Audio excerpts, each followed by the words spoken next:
Well, same with chickens and ducks and geese, is with modern agriculture, they kind of focus just on one variety because it produces the most eggs or the most meat.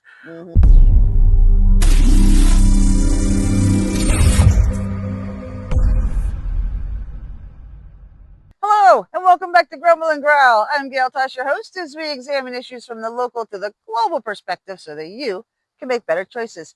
Today, we are out at Flocking Crazy Farm with the owner, John Crump, and we are here to talk about some geese. But as you can see, there are other stars of the show here. We're going to get to the geese in a minute. But first, welcome to the show, John. Thank you, Gail. Yeah. It's great to be here. This is my first time here. You've got a lot going on here. Yes. Yeah, this but has been I a love labor it. of love. I can see that. I can see that. So your goats are beautiful, but I saw these chickens.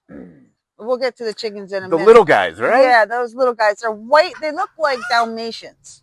Like they're white with black spots all over. And they have these poofy, like little mohawks. We're going to bring one over so you can see it. Yeah, tell me about those. So those are called Appenzeller Spitzhabens. That's quite a mouthful, I know. So that particular type of chicken is Swiss of origin. And from what I understand, after World War II, they were thought to be so critically endangered, they were in risk of extinction. There was a German farmer who was looking to rebuild his farm and collected some of these chickens and worked on bringing them back. And they came over to America probably within the last 20, 30 years. Oh, so they're new here. They're new to the United States. They're immigrants. How are we treating them? We treat them very well. Good. Just checking. Yes. They're just considered more of an ornamental bird. Honestly, they're here, folks. Of course, as soon as we would talk about them, they disappear. But we'll take you to where you can see them. Yeah. But that's great that you are helping bringing them back from the brink. How many do you have here? We currently have 6. And how many do you think there are worldwide? I did not check those numbers. Oh, that's okay. That's all right. But they are considered to be more of threatened, which would put them probably around 12 to 1,500 worldwide. Okay.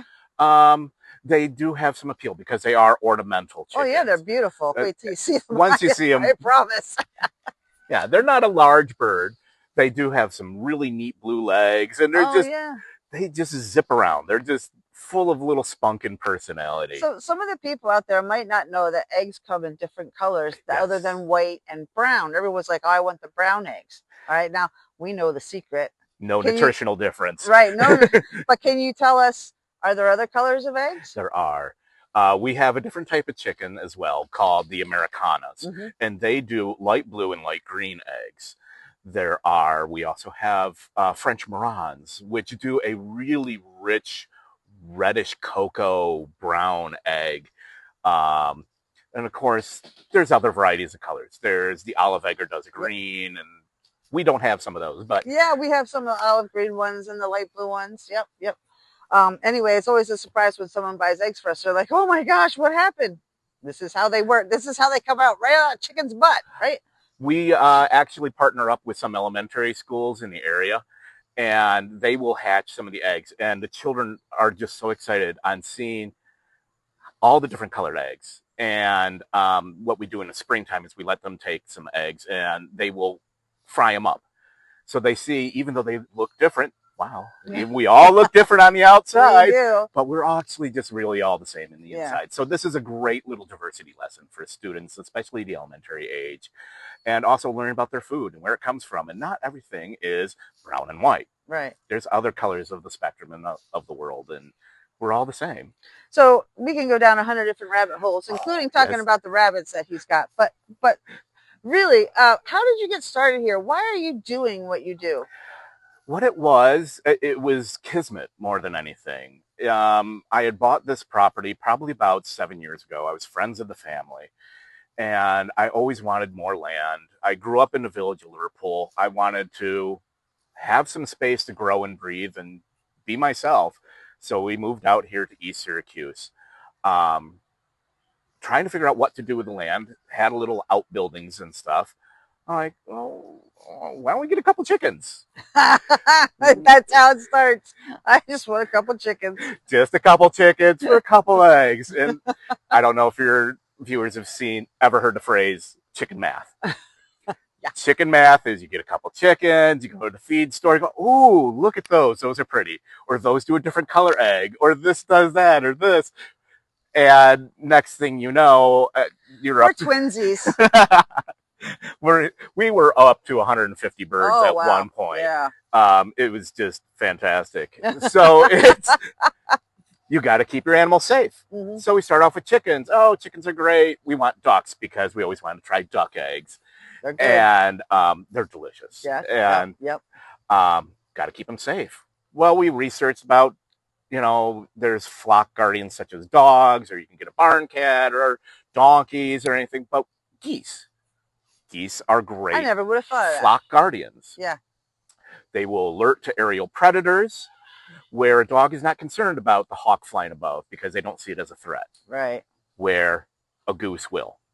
They will also let you know if there's someone coming up your driveway. Mm-hmm. They'll let you know when the Amazon truck is coming. But they are weeders. They are eating insects. They are great for tick control. Mm-hmm. They sound like fantastic animals to have around. They're great for someone who's homesteading, mm-hmm, or looking to start homesteading, or just a little hobby farm. They are very much a multi-purpose animal. Especially the breed that we focus on, which is the Cotton Patch Goose. Okay, that's why we're actually here today, folks. Ding, ding, ding, ding, ding. We finally got there.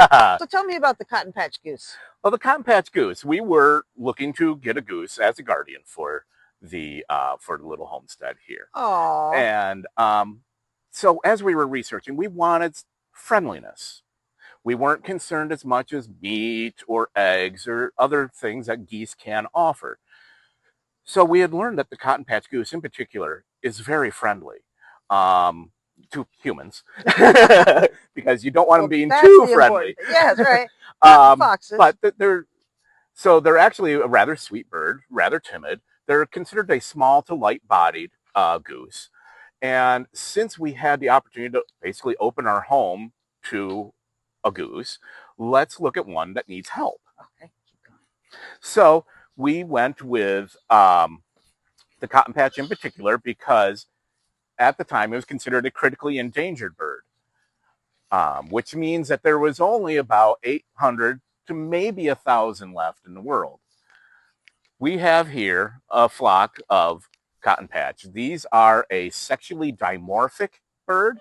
And what that means, sexually dimorphic, is that at hatching, you can tell which gender they are. As you see with the birds here, the ones that are all white are males. They will have a little dusting of a dove gray at their hips, but for the most part, they're all white. So you have the solid pattern, which is the all gray, and then you have the females that are saddleback or pied ball. They're just whatever your desire is as far as their coloring and pattern. They are a very friendly goose. They're very timid. So originally, where would people find these? Are they European? Are they from Americas? That is an interesting story of where the Cotton Patch Goose originally came from. It's still a little fuzzy on exactly where they came from. They know that they've been here in the United States for close to 400 years when we originally were European colonists.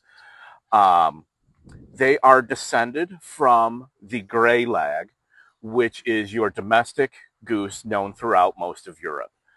That is the species. And the subspecies is the western gray lag, which is mostly found in the Western Shetlands or the Western England. So there's going to be a test after this. I want you all to be taking notes. You know your stuff, man. I love these birds. They are just such personality. Well, I love that you got them because they're friendly. And I see one of those pretty chickens that we were talking about earlier.